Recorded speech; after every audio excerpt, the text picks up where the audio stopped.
You've been taught a way of using EQ that really isn't all that helpful. If you use EQ like this, boost and sweep, you might be shooting yourself in the foot.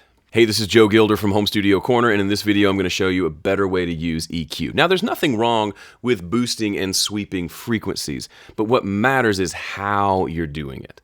You know that phrase, if all you have is a hammer, everything looks like a nail? Well, it's kind of the same here. If you boost frequencies like this, guess what? No matter what frequencies you boost, it's gonna sound bad. And if this is your primary method of deciding what EQ moves to do, you're gonna end up shooting yourself in the foot. Let me demonstrate. Here's an acoustic guitar track, and what I'm gonna do is boost frequencies until something sounds bad, and then cut those frequencies.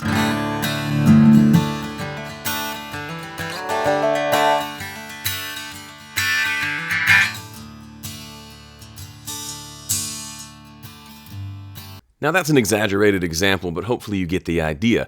Any of those frequencies I boosted, out of context, they sound bad. So of course I should cut them. And that's where people find themselves. All these cuts in their EQs on all their channels because they boosted everything and everything sounds bad.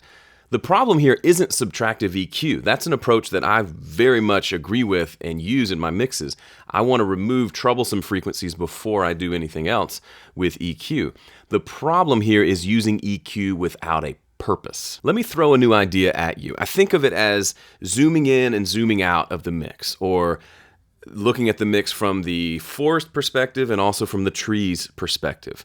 Before you use any plugin, be it EQ or anything else, you need to identify what purpose is this plugin going to serve? What problem am I trying to solve? And the only way to do that is by listening. So zoom out to your entire mix and listen. What's the problem?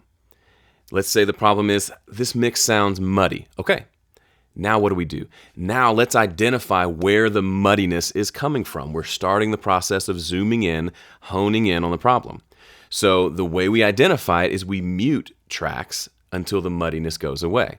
I talked about that in a recent video. So what I'll do, since I route everything through buses, I've got a bus for my drums, for my electric guitars, my acoustic guitars, I'll mute each of those buses until the muddiness goes away. So we mute the drums, nope, still muddy, okay? Mute the bass, nope, still muddy. Mute the guitars, muddiness goes away. We've now identified at least the first stage of finding where the muddiness is coming from. Now we zoom in. We zoom into all of our guitar tracks, and that's all we listen to for a minute. Solo the guitar bus. Now, which guitars are causing the muddiness? Is it one guitar, two guitars, or all the guitars? That's easy enough to find out. Start muting things until you find the source of the muddiness. Then and only then should you apply an EQ. So now we're zooming in even closer to the individual track that's causing the problem. Now when you get to this point, don't go and boost and sweep all over to just find things that sound bad. You already know, remember, this is a muddy sounding mix, so we want to go to the muddy frequencies, everything at around 250 hertz and below, and find out where the mud is. And once we find it, then we do a little bit of a cut there to solve the problem. Once you fix the problem, zoom all the way back out and listen to the entire mix and identify your next problem. Maybe the mix is still muddy and there's another track contributing to it. That's a normal thing to happen.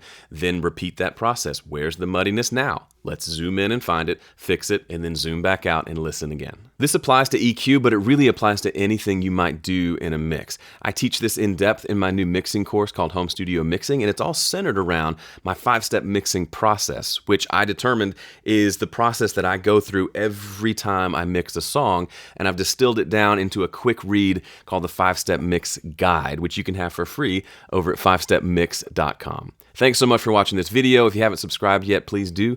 I got more great stuff planned for you. All right, see you in the next one.